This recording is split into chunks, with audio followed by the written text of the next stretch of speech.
Sharon Springs office, and I will be your host for today. Our Living Well Wednesday is a virtual learning series hosted by K-State Research and Extension, Family and Consumer Sciences professionals from across the state of Kansas. Many of our topics will touch on a wide variety of essential skills that empower you and your family to live, work, and thrive. Before we get started, I just want to go over a few housekeeping rules. Be respectful and open of others' thought throughout the presentation. Feel free to type your question in the Q&A box and comments into the chat box. The Q&A box does have a feature where you can ask anonymously. If you are more comfortable with that, our monitor will make sure to go over the questions at the end of the presentation. Today's session will be recorded and posted to our Living Well Wednesday webpage, along with additional resources. You will be able to find all future and past programs on our website as well at bit.ly/KSRE Living Well Webinars. Lastly, a friendly reminder, this is our second webinar in the winter 2024 series. We have one more Wednesday, March 13th on navigating diets, etc. Be sure to check our Living Well website for additional details on registration and topics in the future, and to find recordings of previous webinars. Slide 2.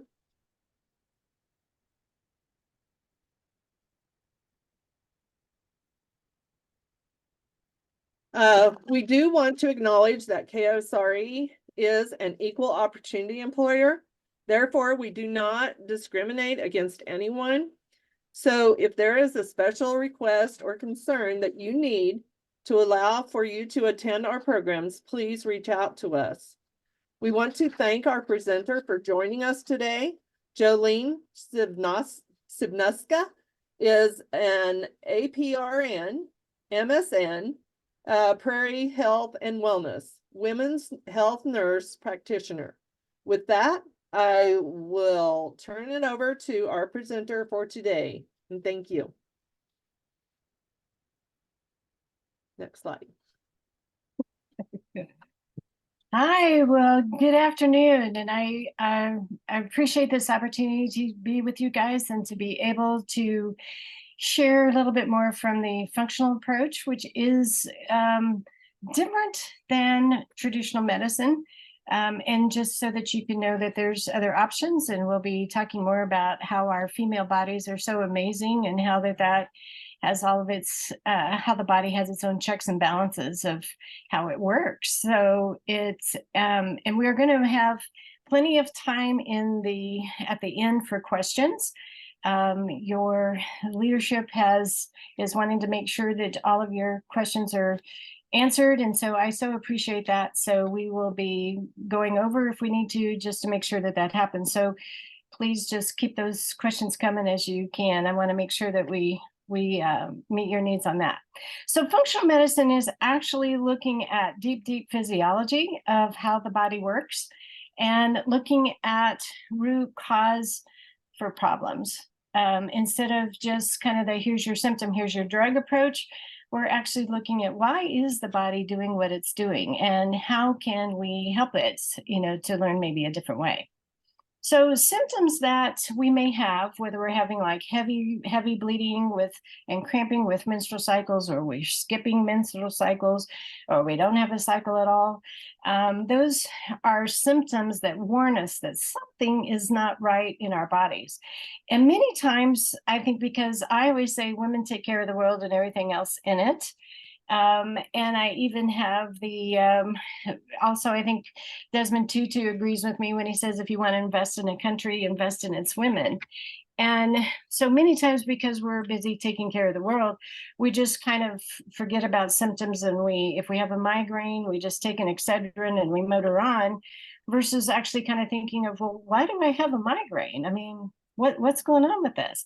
And so that's what I mean, that, we want to start to really pay attention to those symptoms, because the body is always trying to heal itself. It's just incredible.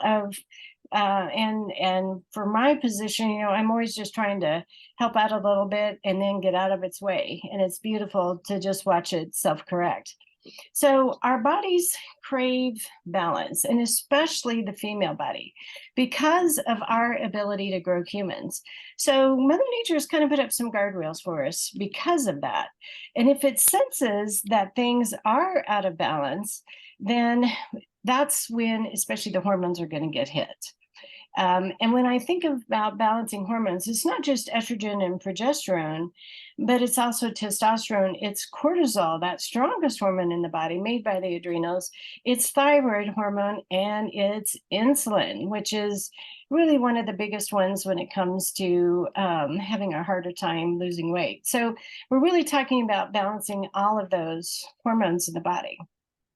So when we look at kind of the foundation here at Prairie Health and Wellness, which is a functional practice, so we have 2 naturopathic doctors, we have 2 family doctors, a lot of family nurse practitioners, and then chiropractors and occupational therapists, and massage therapist that does a lot of fascial work, and trauma therapists. So we have a lot of diversification as far as specialty, but we are utilizing all of those different people. So, and their disciplines.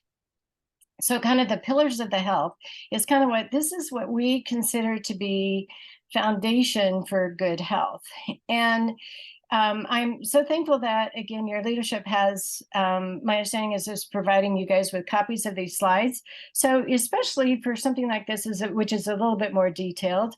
But in order to have our hormones balanced, we need to feed the body what it needs to be able to keep that. And whenever it gets out of balance, then those are the symptoms that I'm talking about that we need to actually pay attention to versus just kind of blowing them off. So first of all is sleep. And when we're sleeping, our body is very active. We are restoring our immune system, 70%, which is in the gut. We are also restoring our neurotransmitters. So emotion while we're sleeping. So, and neurotransmitters just kind of keep us emotionally in the middle of the road. So if, again, we're not getting enough sleep, then many times we may not be as patient. We may just be kind of a little bit more teary or emotional, just because we've kind of cheated ourselves in getting good neurotransmitters from that. Also, people who don't get enough sleep will many times be sick quite often because, again, their immune system is deprived. And one of the ramifications that we see from that oftentimes when ladies are not sleeping well is that they will grow a tummy. They will get tummy fat. And the reason why the body does that is that it can store 3 times as much cortisol, that strongest stress hormone, in tummy fat as it can lean muscle. And also they will develop insulin resistance. Looking at nutrition, we need to eat good food, whole foods. We've just got such Frankenstein foods that are being made these days. And so it's just really of trying to work on the basics of being able to, if we can, make grow our own food. So we know its history, that we are sticking with our vegetables, or, in all the main groups. I do believe, and I can say this as a cattle rancher's daughter, but it's just not only our foods, but where our meats come from too, because there's things like injecting with estrogens, even, of being able to help feeder steers gain more weight. There's also what we do to dairy, and you guys, if anybody, know all this. And by the way, I just wanted to tell you guys, we have 4 generations of 4-Hers in our family, and I am so thankful for growing up with 4-H myself. And I think all those project talks and demonstrations helped me to be able to do this today. So I'm so thankful for you guys being out there for the work that you're doing. With stress, that is looking at basically, cortisol is kind of that big stress hormone. Kind of how our body works is that the autonomic nervous system is always listening to our thoughts, and its job is to keep us alive. So that's a pretty big job.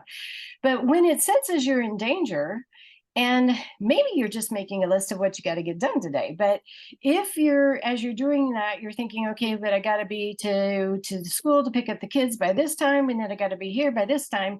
Your autonomic nervous system may be registering that you're in danger, even though there really isn't a tiger in the room with you, but it's sensing that. And if it does sense that you are in danger, you haven't had enough sleep, or you're, they're it's many times our own expectations of ourselves is our worst problem. But for whatever reason, if that autonomic nervous system bell gets rang, then automatically cortisol, glucose, insulin, thyroid hormone, estradiol is going to be released to help you run and to get out of danger.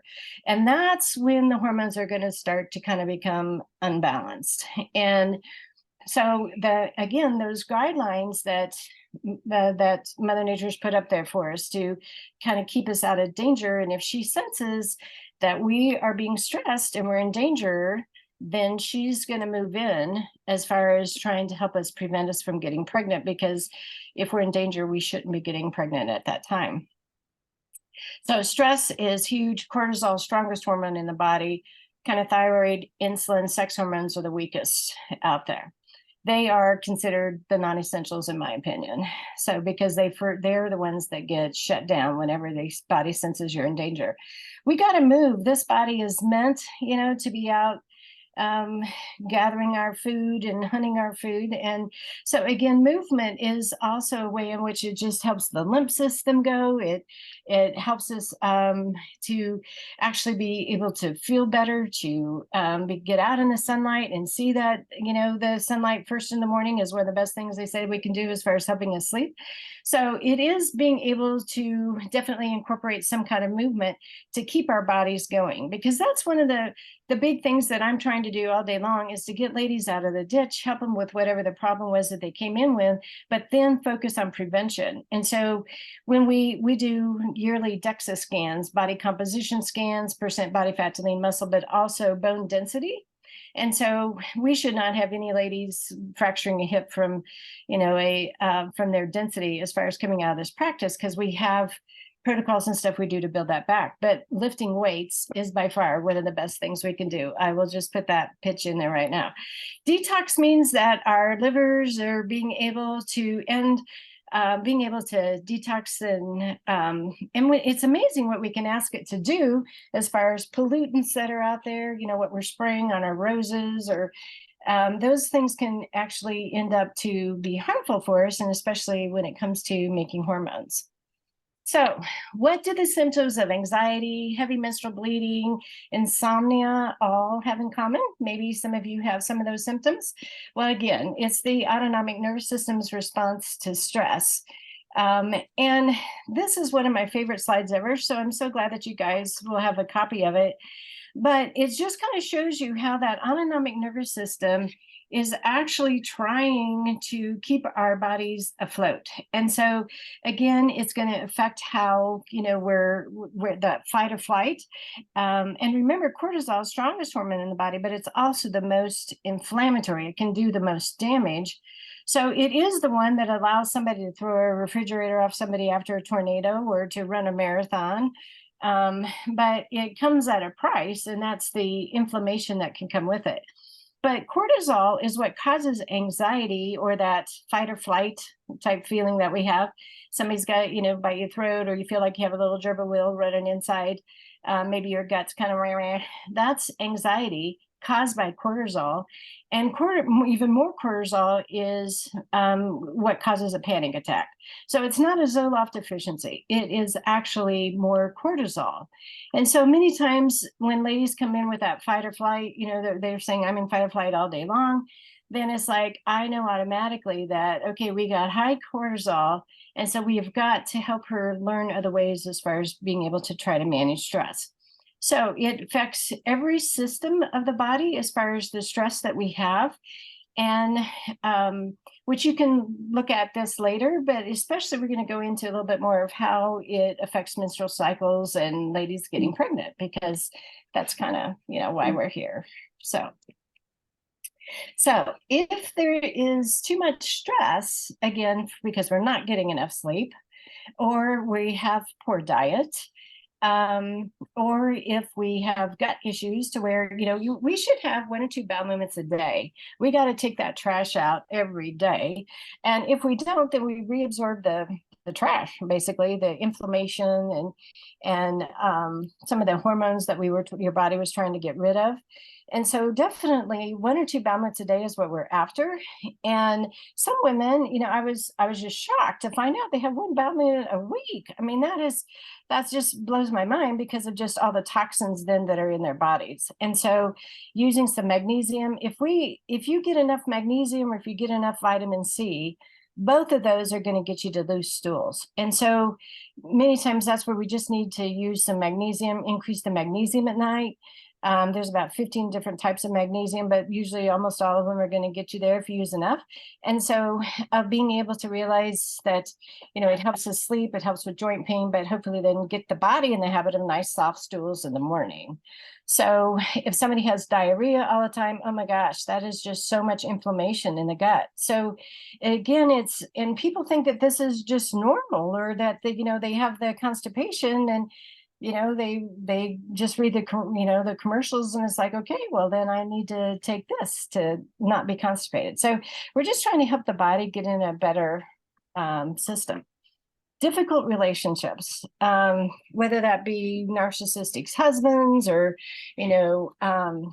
teenagers, whatever, especially I'll just say one thing: if any of you have 13-year-old daughters that have morphed into something that you don't recognize from when they were so sweet at 10 years old, what happens with them is that they have anovulatory cycles. So they're getting stimulated with estrogen, but their ovaries are not making a quality follicle yet to have an ovulation.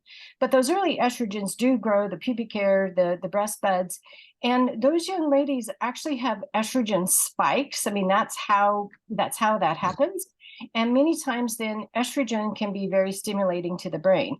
And that's when many times we have young ladies that were just such sweet 10-year-olds, and then now they're slamming doors and yelling at us and all that.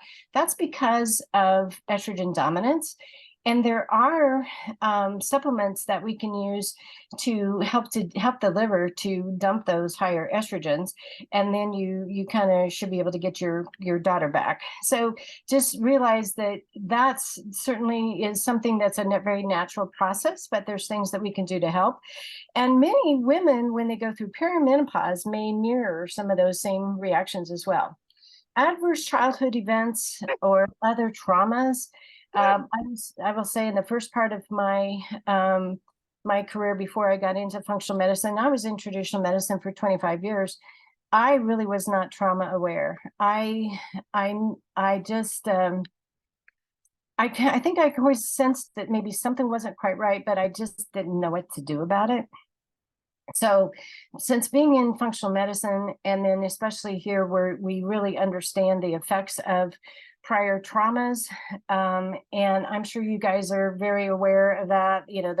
The book The Body Keeps Score is just kind of my foundation for folks wanting to learn more, but especially for female bodies. A woman may totally dissociate, not remember the trauma, but her body still does. And that's when I may see her, as far as because she's having really heavy menstrual cycles. And, when ladies come in and tell me, Jolene, fix my cycles, I'm like, okay, well, number one, only you can do that. I'm the cheerleader on the sidelines. But we have to figure out what derailed them. And if we do that, then they will come back, voila. And we have many that are trauma specialists that are counselors here. And so I'm so thankful for that, to be able to, when women first start to kind of recognize these things, that then we can get them some help with counselors who really understand trauma and the effects of trauma, whether that's big T or little t trauma. I think any mama who has lost a child has experienced big T trauma. And so we for many women, that's even worse effects on their body than if they were even lost their husbands. So I really watched those ladies very carefully, especially kind of 2 years after the event. Demanding job. So, many of us can cheat sleep, other things as far as just being able to keep up with job situations. And, many of the jobs that are where we're givers, that's very demanding. And many times just working in the public like you guys do, it can hit the adrenals, I mean, there can be some cortisol moments, with all of that. So looking at the non-essentials again that I alluded to in the female body, and these are the ones that are going to get hit anytime the autonomic nervous system senses that you are in danger. And it's doing this as a protection of you because it thinks that you're in too much danger and you should not be getting pregnant. So making hormones is a non-essential in the body. So if you have that 15-year-old athlete or 25-year-old athlete who is overtraining, they won't even have a cycle at all. Now, the athletes think that's a really good deal. Who wants to have a period? But it's not a good deal because they're not making the hormones we need for bone growth and all that. And so I've tried to get to coaches, for my own kids were year-round athletes, and to try to talk to the female coaches about, hey, you need to really be checking in with these guys if they're having periods, because in their mind, they think it's a wonderful thing. Not metabolizing hormones well. So whether this is like a lady having normal 28-day cycles prior to when the stressors in life happened, or even ladies who may be on hormone replacement therapy, I really saw this big time in 2020 with the Delta variant of COVID. There were ladies, both camps of those, that were having irregular bleeding for 4 to 5 months post-COVID. So if your autonomic nervous system thinks you can't breathe, then the non-essentials are going to get shut down. And so many times this is when ladies are coming in with really heavy cycles, or if they're skipping cycles, irregular cycles. All of that is many times that's going to be a cortisol is actually doing this. The autonomic nervous system is just saying, okay, this is too much stress. We're shutting down the non-essentials. Growing hair. And oh my gosh, again, back in 2020, there were some ladies that it took them like 9 months to grow their hair back, just because of the stressors of COVID. So, and thankfully the variants of COVID that are out there now are thankfully much, much weaker. But back in 2020, when we were all trying to figure out what the heck is happening, this was something that I saw quite often. So if you have somebody who's in a, maybe a narcissistic relationship or something, it's very often that you may see that she'll complain of, I'm stopping up the drain with my hair. We should lose 100 hairs a day, but we should not be stopping up the drain. So when it gets into that point, the body is just shutting down the non-essentials. And then libido. So again, she doesn't think that we should be getting pregnant. And so many times there's just no desire for that. And so and it can also be like fatigue. In all my decades of doing this, I still haven't met a lady who's tired who wants to have sex. I mean, it's just a chore at that point, but it is one of those things that gets affected. So when I spent 4 years working in KU Med's OBGYN residency program in Wichita, taking care of patients, but also working and teaching medical students and residents. So one of the things that even at that point, I understood these problems and was telling them, hey, if you want to get a quick look at how this lady's life is, ask her about her menstrual cycles. How often are they happening? What are they like? How heavy? And is she noticed any hair changes, and her libido? And you get a really pretty quick idea of some of the things that might be going on. So again, looking at the adolescents, because I think that's many times of when we look at these different times in women's lives, usually we're not worried about adolescents not having a period until 16. So, at 16, we start investigating kind of what's going on. Many times now we're even seeing menstrual cycles at 10, and there's just higher estrogens amok because of some of the ways in which we're eating, stress, all those sorts of things as well. And ovulatory cycles, again, we kind of talked about that's what's causing the breasts to grow, and pubic hair. the estrogen dominance is just the name of, especially the early adolescents. By the time a young lady's 16, 17, usually they're making good progesterone. They're doing well. But that is some of the supplements to help balance hormones, and is really helpful for them, especially trying to help to get the higher estrogens down, but also adding back progesterone sometimes when we need to help them as well. So progesterone is kind of Mother Nature's natural chill pill. Just it helps calm the brain, and it's why many women I have heard who have told me that if I could be pregnant but not have another child to raise, I would do it because I never felt so good as when I was pregnant. Okay, so it's that high progesterone it's trying to help chill us out, basically. And it's also one of the things that we can use during perimenopause or other times to help as well. So with pregnancy, again, we have about a 20% chance each cycle of getting pregnant. So that's best eggs, best sperm, best timing, 20%, so we're not really very efficient at this. I mean, if you've been around cats and pigs, I mean, they have an 80% fecundity rate. They're very fertile. Progesterone, again, is a big issue. One of my passions is helping ladies get pregnant, stay pregnant. And so I was noticing that many times when we saw repeated miscarriages, the baby arrested between like 6 to 8 weeks gestation. And so I kind of was into a deep dive because the American College of Obstetricians and Gynecologists doesn't really believe that progesterone has anything to do with pregnancy unless you're doing IVF. So totally an artificial situation. I couldn't disagree with it more. But so one of the things that when I was trying to figure out what was going on, it was very obvious to me that that's when the baton handoff for making progesterone goes from the ovary to the placenta, and the pregnancy will not go on without enough progesterone. And many times the corpus luteum in the ovary that makes the progesterone just quits for whatever reason. I still don't know why, but it just stops making progesterone, and then that will many times usher in a pregnancy loss.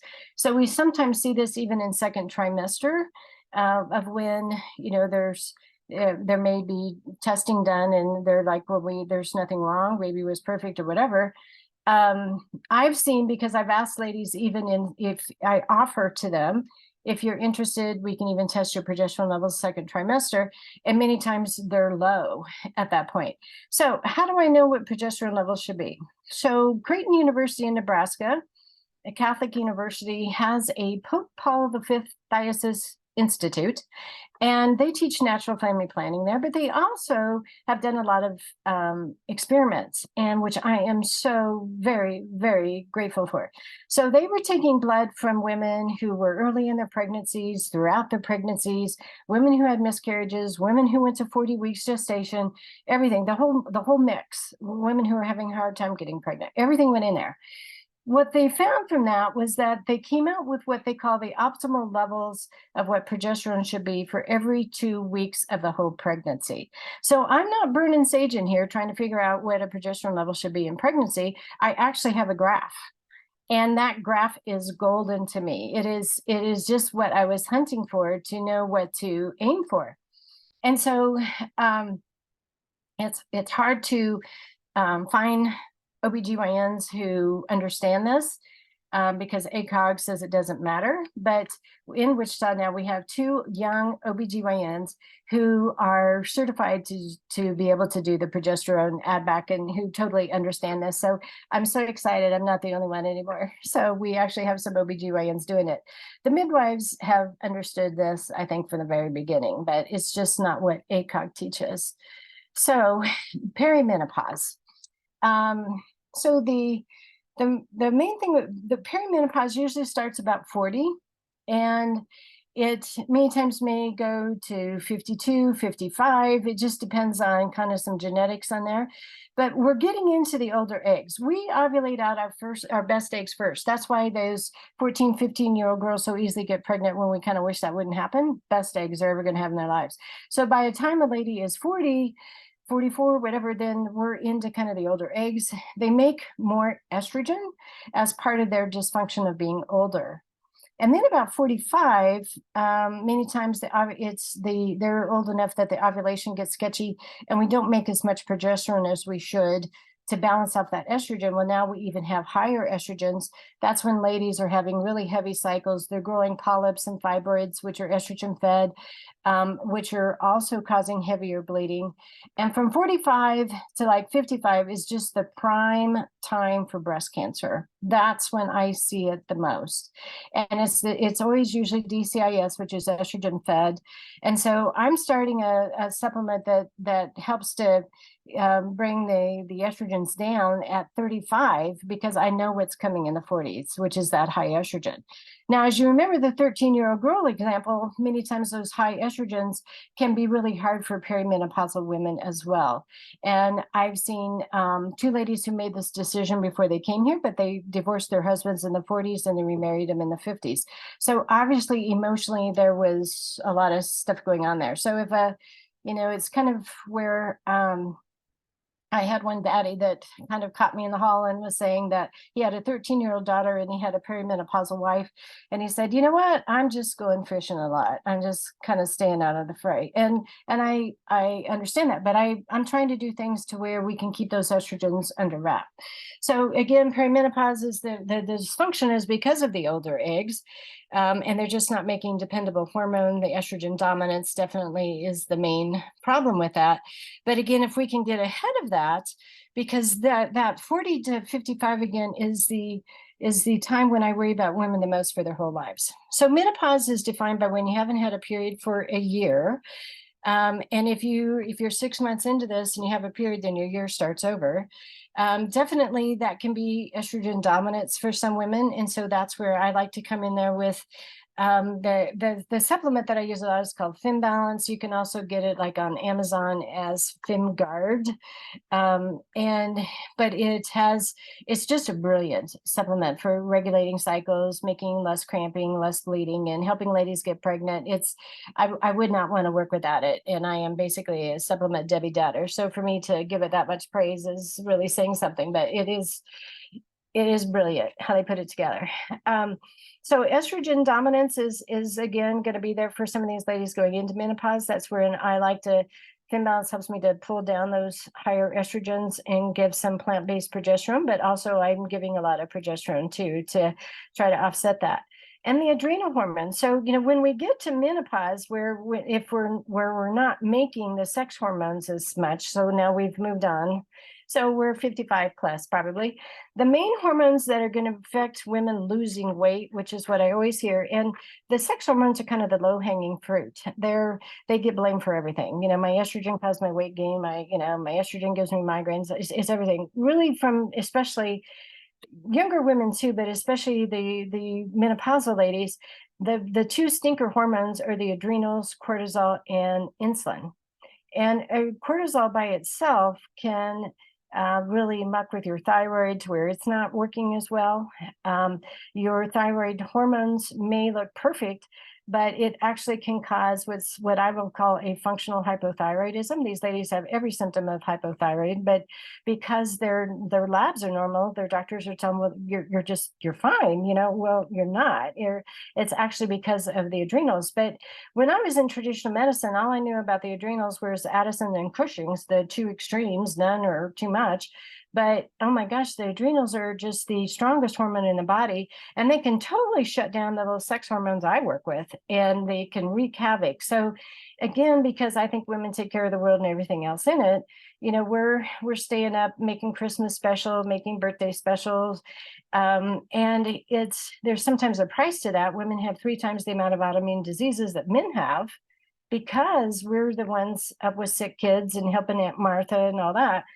And so again, adrenal issues are much more prominent for women, well, men too, especially if they have high stress jobs and all that. But obviously I only work with women, so that's where I'm coming from. The ovarian sex hormones, again, as we age, the ovaries still really try to give us hormones. So when people tell you that, your ovaries are dried up like a raisin, they don't do anything, no, that's not true. I do ultrasounds with every well woman exam because I'm hunting for endometrial cancer and ovarian cancer, which is a silent killer. Usually by the time a lady is symptomatic, it's already stage 4. But we know it has a very unique appearance, and so we can catch it early on sono. Unfortunately, insurance doesn't pay for ovarian cancer screens, sonos. So that's frustrating, but we have a sonogram here. So, we have a sono machine. So it's very thankful. It's just the way I've always wanted to do well woman exams, that everybody gets that sono. So the ovaries sometimes will have a follicle on them because it's actually still trying to give us hormones. So osteopenia and osteoporosis, that bone loss, again, that can be deficits of hormones. It can be a calcium issue. Vitamin D3 is huge with making bone. But also one of the very best things that I have seen is to build back density is getting women into a weightlifting program. So of actually putting some pressure. Swimming is wonderful for cardiovascular, for stretching, for muscle. Doesn't do flip for your bones though. I mean, we need to really impact them like with the weightlifting for the osteopenia and the osteoporosis. So we definitely can build this back. I think there's this thought that we don't have any options but to take medication that kind of fossilize bones. And that's not true. We can actually build this back. And so that's what we're after, to where, and I'm thankful that we're doing DEXAs every year so that we can watch this progress, and ladies are getting encouraged. So even when women in their 70s are improving their DEXA scans. So that's kind of telling us that it's there. So maybe I wasn't supposed to go there yet. Sorry. Okay, so anyways, time for questions. Okay, Jolie. Hey, go ahead, Monique. There's a couple of questions we have so far. Somebody's asking, they're 46 years old and had a full hysterectomy and been on estrogen for 10 years now. Will she go through menopause? No, I think that probably because of ovaries went with the uterus. So basically she's menopausal already. But especially at a young age, if you that can be pretty stormy, hysterectomies. But with adding back of hormones, then that's how ladies can get through that and not have issues. So that's if at early ages we stop, if you would stop your estrogens, then yes, you would have probably some hormonal symptoms at that time. It wouldn't be as strong as if it was like having a full hysterectomy at 40 and nothing. But I've seen 2 ladies now in my career that had full hysterectomies, 40, 42, thought it was kind of the granola thing to not go on hormones. And then I met up with them in their 50s, and they both had severe osteoporosis. And one of them was a master gardener. And I was like, don't you dare dig up a rose bush. So it is one of those things, especially for younger women. I'm a believer that hormones are appropriate all the time until women tell me they're not. And by I mean tell me they're not is when, like, if they start getting hypertension, if they start, cholesterol's out of control, if there's physical things that are going in their body where they're not healthy enough to be on hormones anymore, then that's when I would be weaning somebody off. But even Dale Bredesen is a guy who's rehabbing people out of dementia by putting them back on hormones, even if they haven't been on hormones for 15, 20 years. And so so we know that how important estrogen is as far as for memory. So definitely I'm a believer in keeping ladies on. Do you want to expand a little bit more on your thoughts as far as HRT therapy during menopause? So usually I will start like with in perimenopause, even of when ladies are starting to skip the cycles.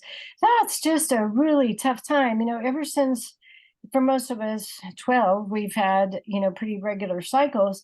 And then to all of a sudden not have your hormones with you is really rough. And so ladies are not sleeping. Many times they may have anxiety, panic attacks that they've never had enough before, because frankly they don't have progesterone on board, as well. And then if they're not sleeping, they're definitely going to have more cortisol, which we know causes anxiety. So when ladies start to kind of skip cycles, that's usually when I put them on a low dose hormone regimen of estradiol and progesterone, testosterone. And then we just kind of increase that as her own hormone production kind of lessens. So they're not going through those peaks and valleys of maybe having two cycles in a row and then none for 4 months. And then maybe they'll have 3 and then they have none for 6 months. That's really tough to go through those 4 and 6 month stretches without any hormones.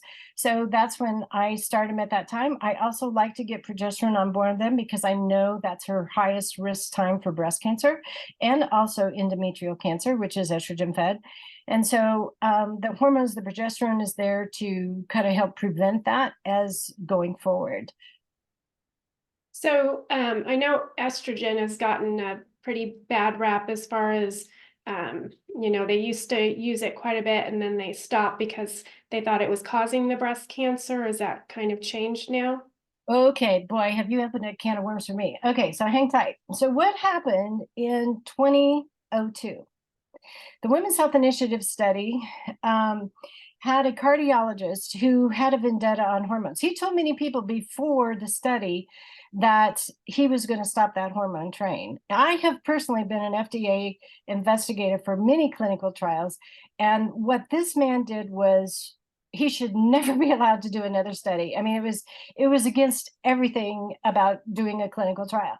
So anyways, we knew he that was his vendetta from the beginning. And they were using the 2 worst hormones ever, Primpro and Provera. And so Primpro is Provera and Premarin, I'm sorry. And then Premarin is it's an equine estrogen. Okay, so I'm an equestrian. I'm a cattle rancher's daughter. I love horses, but that's equine estrogens. It's not human estrogens. So Premarin is made from pregnant mare's urine. So they literally, Wyatt Ayers, who made Premarin, has their herd of mares, and they're collecting urine all the time and making Premarin. And then they can't patent natural progesterones, they thought, so everything was synthetic. And then they made Provera, which is a synthetic progestin. It is opposite from progesterone. So Provera is category X, which means it could kill a baby if I gave it to a pregnant mama. So when I was working a decade at the Center for Reproductive Medicine, it's a reproductive endocrine practice, and we were trying to help ladies ovulate. And if they didn't, we always did a pregnancy test before we withdrew them with Provera because of knowing that Provera could kill a baby. Okay, I give progesterone, Mother Nature's real deal progesterone, to save a baby. So they are polar opposites. Well, what was happening was that in that Primpro arm, they started to see that where they thought that there was maybe more breast cancers coming, maybe more heart attacks. It ended up being like 2 out of 1,000. So, I mean, it wasn't screaming statistics. But another thing that this guy did that was wrong was he asked the statistical police, which is the statisticians, which are on every research committee, to leave the room when they talked about the stats. So how I know these things is that the people that were on the committee are finally talking about what went down and what was wrong. So he went forward, did news press conferences about how that hormones are killing women and giving them cancer. So then what happened was all the family docs, the gens, they were just cold turkeying women off hormones.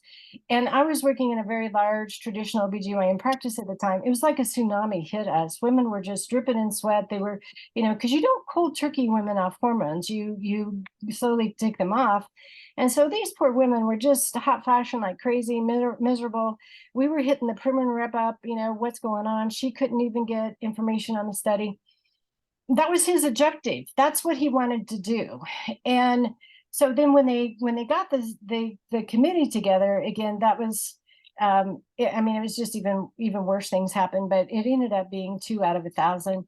That was, in my opinion, directly because of Primpro, directly because of the hormone that they were using worst mistake, worst thing that's ever happened to women in my career lifetime, because it got so many women off hormones. There are a lot of other physicians who are doing great research on natural progesterone, on natural hormones. It's very difficult to get those studies published in the United States in the Green Journal, which is ACOG's journal, because they're so pharmaceutical laden. And so the good research is usually coming out of Europe, because they do a lot more kind of out of the box thinking.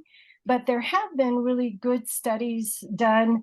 The other thing is that many times when I first started, I knew that there was a bioidentical hormone replacement study that was in NIH. And in my being so naive, I thought, well, that'll protect it. You know, they big pharma can't come and kill that, because that's an NIH study. Well, as you can imagine, I didn't really understand how Congress works. So it got killed by big pharma. So anyways, I use only bioidentical hormones, what the body is used to using. And I'm also a little bit of a Goldilocks. I don't want levels too high and I don't want them too low. I just kind of want them right there in the middle. I do measure hormones. And I'm always getting ladies on FemBalance, or again, it's where you can find it on Amazon, is FemGuard.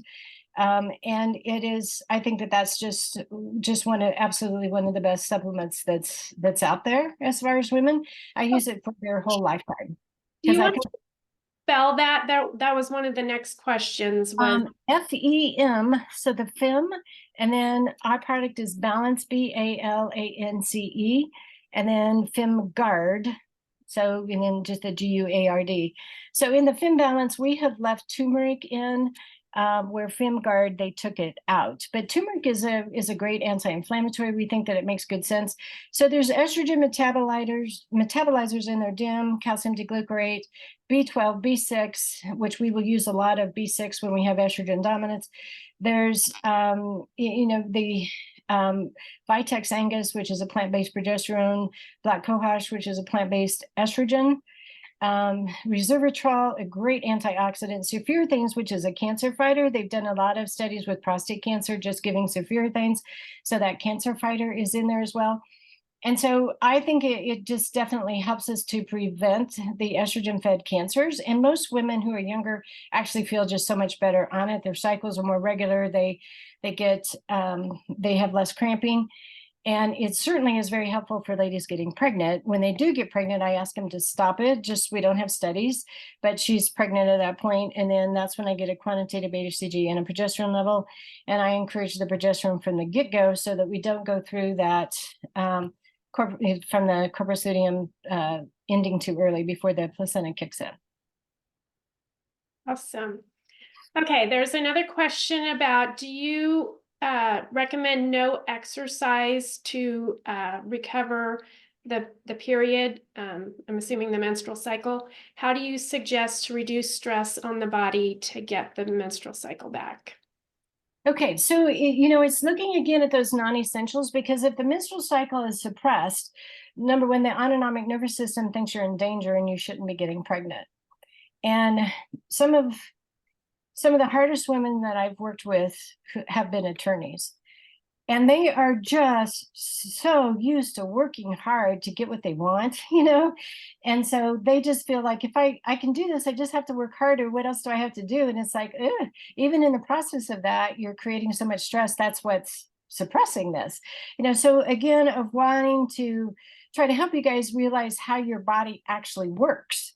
Because when I was in the residency program, when I was in traditional medicine, OBGYN, kind of what we teach is that, OBGYNs have about 6 to 8 drugs to use, and then they start doing surgeries whether it's ablations or, hysterectomies for heavy bleeding.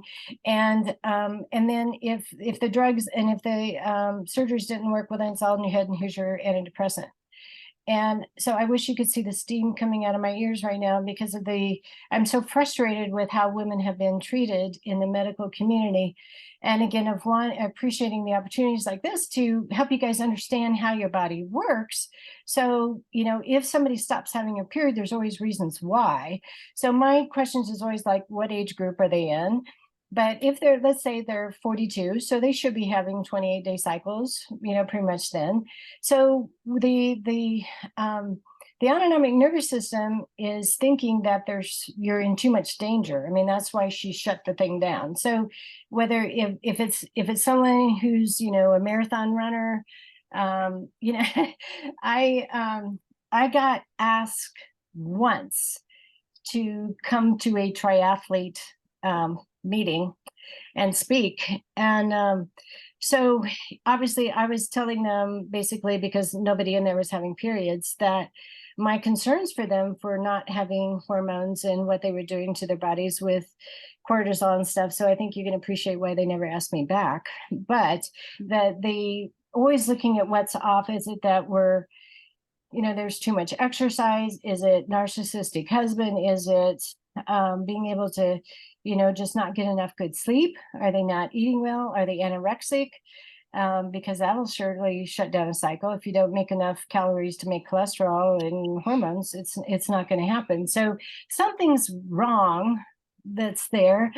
And there can be other more odd duck things like pituitary tumors and all that. So I mean, there's some workups that's involved to it, but it's basically usually looking at stressors that are happening.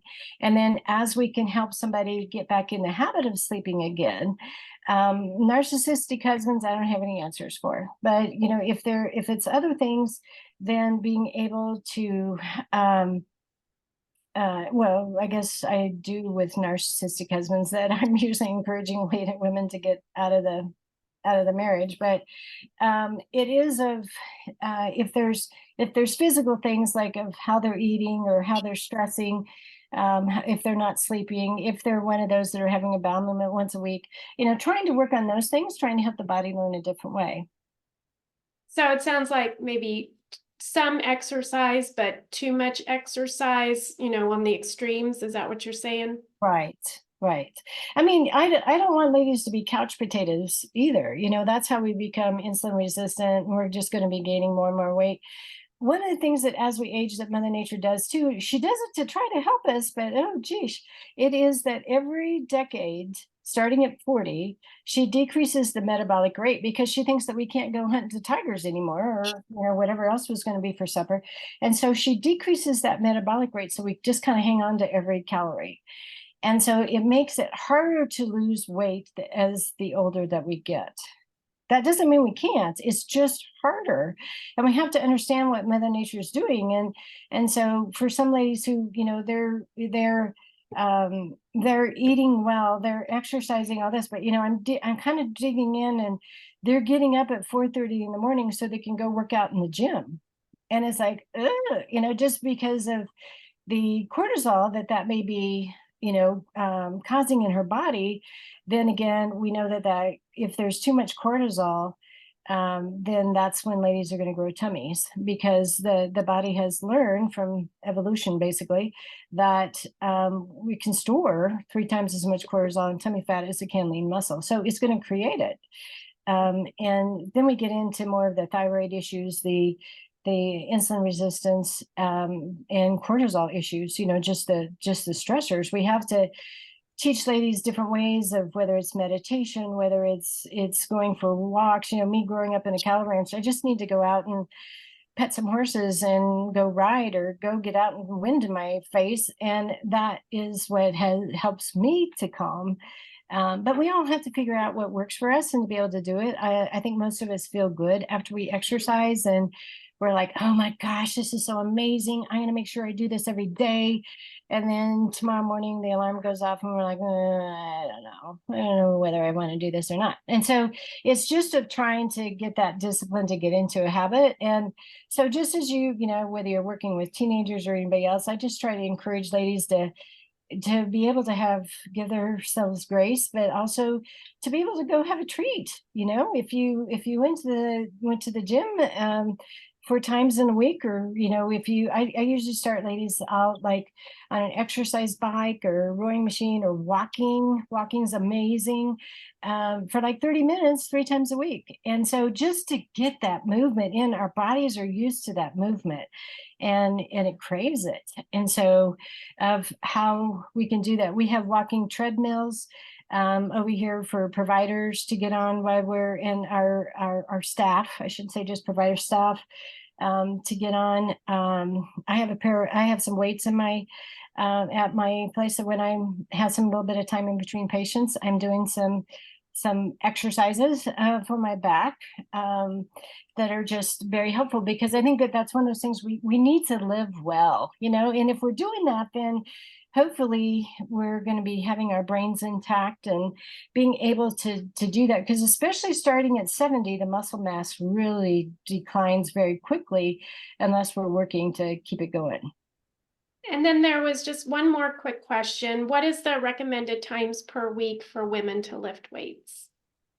You know, a lot of that I think too is what shape they're in, and also what effects it's having on their bodies. Okay, so again, to be able to affect your bone density, you don't have to be lifting like 100-pound stuff. I mean, it's if you're using 10 pounds weights, but if you can do like 20 reps or 15 reps, whatever it is, with those 10-pound weights, I mean, that still is going to be there. If you can get up to maybe 20, well, then phenomenal. But you know, if your back aches, or if you're, you know, when I started really wanting to work on just getting myself in my muscle mass in a better shape here, and I was so I was going through the whole thing, and kind of had some, it was hurting, but I thought, well, you know, you're out of shape, so of course it's going to hurt.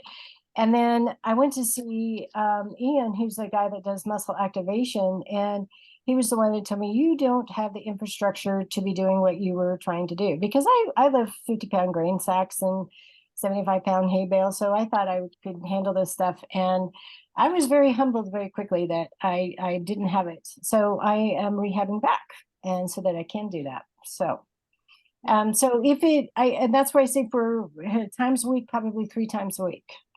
But it's all done, if you do it and your body's like, that was nothing, well, maybe you add a little bit more. Yeah, Extension offers a Stay Strong, Stay Healthy weight training program. So That's twice. fantastic. Yeah. And it really helps us just even with our coordination.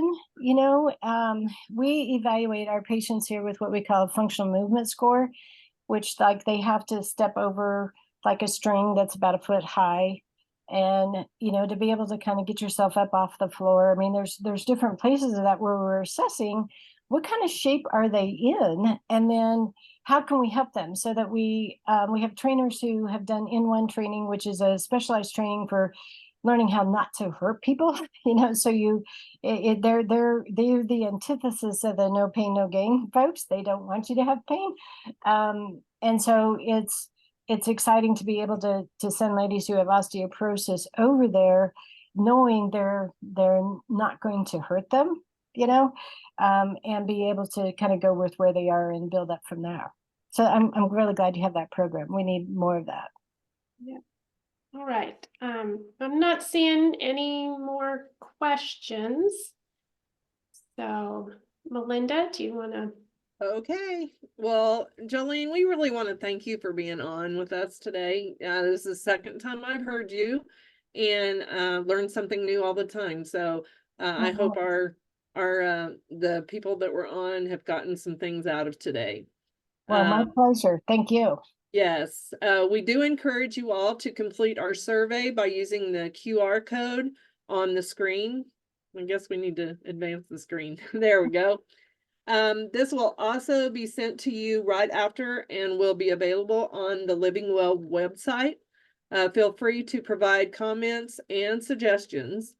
We hope you have a wonderful day, and please register for the next series of Living Well Wednesday. We hope to see you all in March. And lastly, if you would like more information or additional resources, reach out to your local extension agent. If you are not sure where your local office is, You can find it by going to ksre.kstate.edu and select the statewide locations. Then hover over your county and find the location of your local office. Again, thank you and have a good rest of the afternoon and happy Valentine's Day to you all. Thank you.